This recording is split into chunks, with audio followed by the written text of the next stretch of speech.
Parts ने हमें refuse कर दिया है टेक्नोलॉजी ट्रांसफर। जहाज अमेरिका ने एक बार ऑफर करा था F-35, हम ही लोगों ने मना कर दिया। वो अलग चीज है दोस्तों। बात यह है कि इंडियन एयरफोर्स के काफी वेटरन से मैं मिला एंड ये सोच रहे हैं कि यार जो हम लोग एमका बना रहे हैं ना, 5th जनरेशन फाइटर हम खुद बना रहे हैं, जो हम इसकी कौन सी टेक्नोलॉजिकल चीज है ऐसी जो हम एमका में इस्तेमाल कर सकते हैं। Will it help in the एमका in the long run? ऐसा ना होना कि हम ये 5th जनरेशन फाइटर ले लें, 10 स्क्वाड्रन और पता लगा AMCA does not take off as planned, right? तो इसमें यह चीज है and a lot of people believe, मुझे इसके बारे में मैं कुछ नहीं बोलूंगा अभी, लेकिन many people in the air force, senior veterans whom I have spoken to, serving officer से मेरी बात नहीं हुई है लेकिन जो वेटरन्स हैं उनसे बात हुई है, दे सेड कि there is a lot to be learned from Su-57, there is a lot that we can learn. एक और बात बताऊं दोस्तों, मैंने एक ट्वीट करा था, थोड़ा सा कंट्रोवर्शियल हो गया था वो, लोगों ने मुझे फोन भी करे उसके बाद, पर कई लोगों ने बोला कि यू आर राइट। अगर आप इसको कंपेयर करेंगे ना किसी यूएस प्लेटफॉर्म से, F-22 है उनका, Americans have 2 5th generation jets, one is F-22 और F-35. Those are far more advanced and उनकी रिलायबिलिटी बहुत ज्यादा है। अमेरिकन प्लेटफॉर्म्स की रिलायबिलिटी बहुत ज्यादा है। रशियन प्लेटफॉर्म की रिलायबिलिटी इतनी है लेकिन रशियन लोगों की रिलायबिलिटी बहुत ज्यादा है। कि रशिया की जो सुखोई डिजाइन ब्यूरो है और उनकी बाकी एंटिटीज है, उन्होंने हिंदुस्तान एरोनॉटिक्स लिमिटेड के जो प्लांट्स है उसका दौरा किया है और उन्होंने एक मुआयना करके बताया कि भारत के अंदर हिंदुस्तान एरोनॉटिक्स लिमिटेड के पास 50% एक तरह से इंफ्रास्ट्रक्चर रेडी है for manufacturing of Sukhoi 57 stealth fighter jet. और ये एक तरह से बहुत बड़ी खबर है क्योंकि अगले महीने Vladimir Putin is coming to India on December 5th और December 6th, और आज ये मीडिया में खबर आई है और इसकी रिपोर्ट अभी मिनिस्ट्री ऑफ डिफेंस को भेजी जाएगी। और इसका मतलब ये है कि most probably India might go with Sukhoi 57E, और जिसमें रशिया ने कंप्लीट टेक्नोलॉजिकल ट्रांसफर का वादा किया है, लोकलाइजेशन ऑफ कंपोनेंट्स का वादा किया है और एक तरह से बाकी जो वेपन सिस्टम्स के इंटीग्रेशन के लिए सोर्स कोड भी देगा, और अगर हम एक्सपोर्ट भी करते हैं तो उसका भी हमें लाइसेंस प्रोडक्शन देने वाला है। नमस्कार, अस्सलाम वालेकुम, सत श्री अकाल, जय झूलेलाल। मैं मुंजी प्रेम मटलानी और आप देख रहे हैं हालात हाजरा का प्रोग्राम। हकीकत ये है, इब्तदा में आपसे दरख्वास्त है चैनल जरूर सब्सक्राइब करें। दोस्तों, ये तो आपको इल्म है कि भारत के चारों तरफ दुश्मन घिरे हुए हैं। मगरिब की तरफ पाकिस्तान, शुमाल की तरफ से चीन, मशरिक की तरफ से बांग्लादेश। तो ऐसे वक्त में भारत को हमेशा दिफाई तौर पर अपने आप को अप टू डेट रखना पड़ता है। इस सिलसिले में मैंने आपको ये भी बताया था कि भारत को उसकी अपनी ज़रूरत के हिसाब से कहा जाता है कि कम से कम 55 स्क्वाड्रन एयरफोर्स के होने चाहिए, हवाई जहाज़ों के, फाइटर जेट के होने चाहिए, जबकि इस वक्त भारत के पास सिर्फ 29 स्क्वाड्रन हैं। यानी अभी भी हमारे पास 26 स्क्वाड्रन में तकरीबन आधी फाइटर जेट की हमारे पास नफरी है।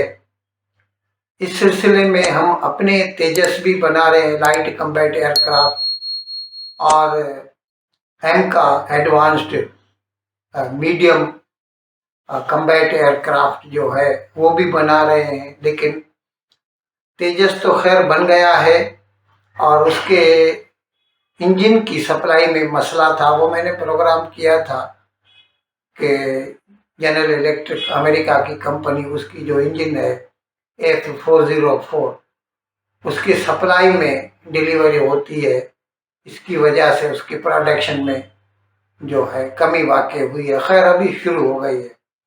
अब जहाँ तक 5th generation stealth fighter aircraft की बात है तो उसमें भारत अभी काफ़ी पीछे है। काम हो रहा है लेकिन हमारे पास अवेलेबल नहीं है। इस सिलसिले में भारत को भी रूस ने और अमेरिका ने, दोनों ने पेशकश की है। अमेरिका अपना F-35 देना चाहता है, जो कि खासा महंगा भी पड़ता है। और अमेरिका का मसला ये रहता है कि एक तो उसकी सप्लाई का कोई भरोसा नहीं, दूसरे वो टेक्नोलॉजी ट्रांसफर बिल्कुल नहीं करता। यानी भारत हमेशा डिपेंडेंट रहता है अमेरिका पर स्पेयर पार्ट्स के लिए, या उसके साथ कुछ और इंटीग्रेशन करना हो हमारे अपने मिसाइल वगैरह, तो वो कोड भी शेयर नहीं करते। लेकिन रूस इस मामले में कंजूस नहीं है।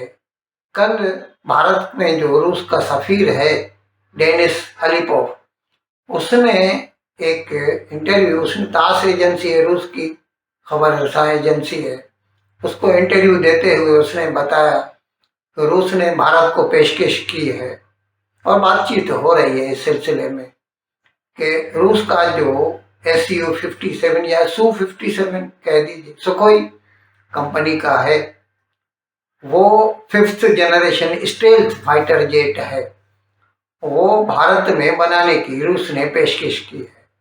और उसमें 100% टेक्नोलॉजी ट्रांसफर हो जाएगा और वो कोड भी शेयर कर देंगे।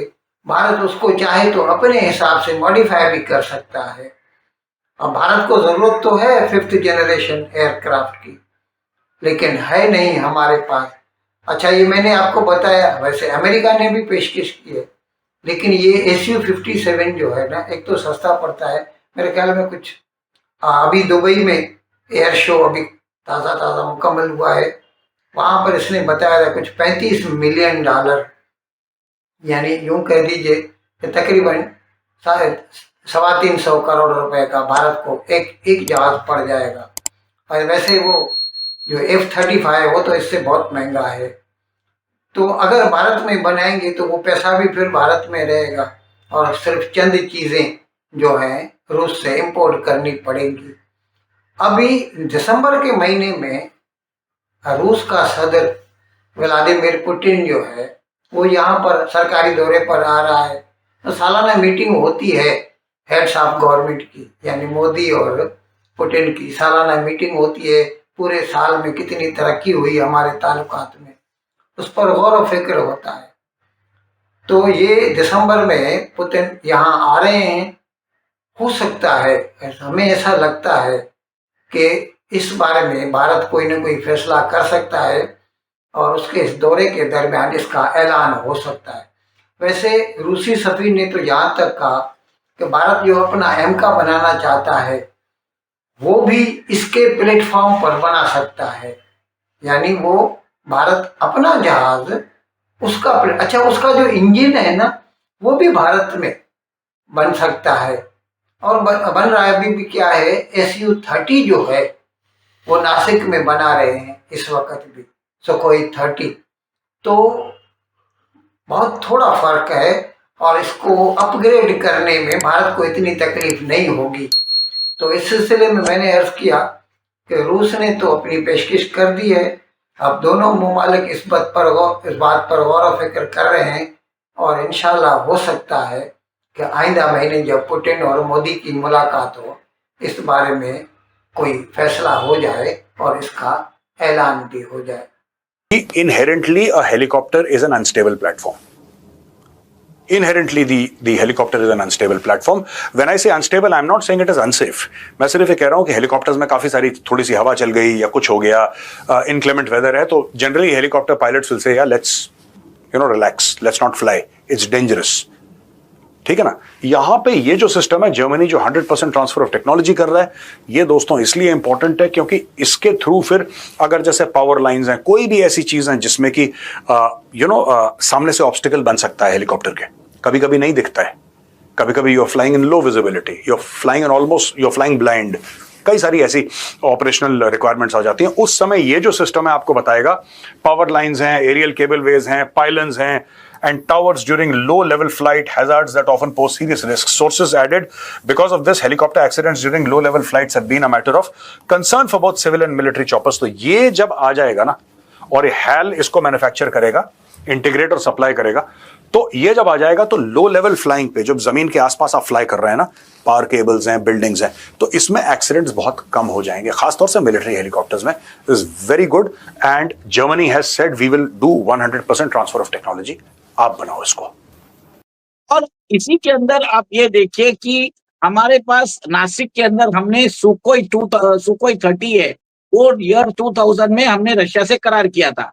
और आज भी हमारे पास वो फैसिलिटी है जिसके अंदर हम सुकोई जेट्स इंडिया में बनाते हैं with licence production from Russia. इसी की फैसिलिटी के अंदर हम अभी सुकोई 57E भी बना सकते हैं। इसके लिए जो मेन चीज होता है इंजन होता है, जो एन इनका जो एन 31 इंजन जो लगने वाला है सुकोई 57 में, ये भारत के अंदर बन सकता है क्योंकि ऑलरेडी फैसिलिटी है।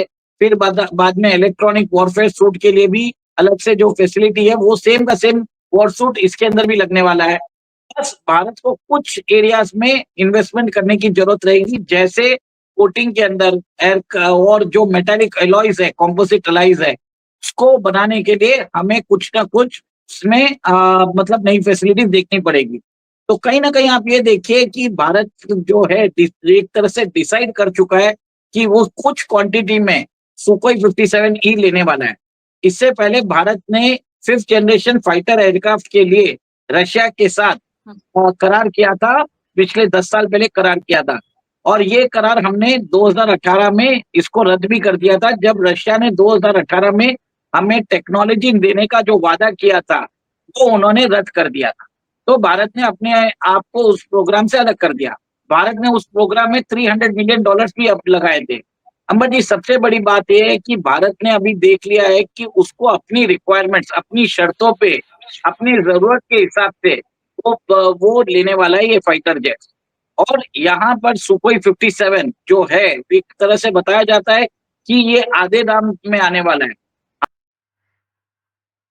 इन अल्फाज के साथ आज का प्रोग्राम खत्म करने की आपसे इजाज़त चाहता हूँ, लेकिन विदाई लेने से पहले एक मरतबा फिर आपसे मेरी दरख्वास्त है कि जिस किसी साहब या साहबा ने अब तक हमारे इस चैनल को सब्सक्राइब नहीं किया, हज़राए करम इसको जल्द से जल्द सब्सक्राइब करें, प्रोग्राम को लाइक करें, शेयर करें और घंटी का बटन दबाना ना भूलें। बहुत बहुत शुक्रिया।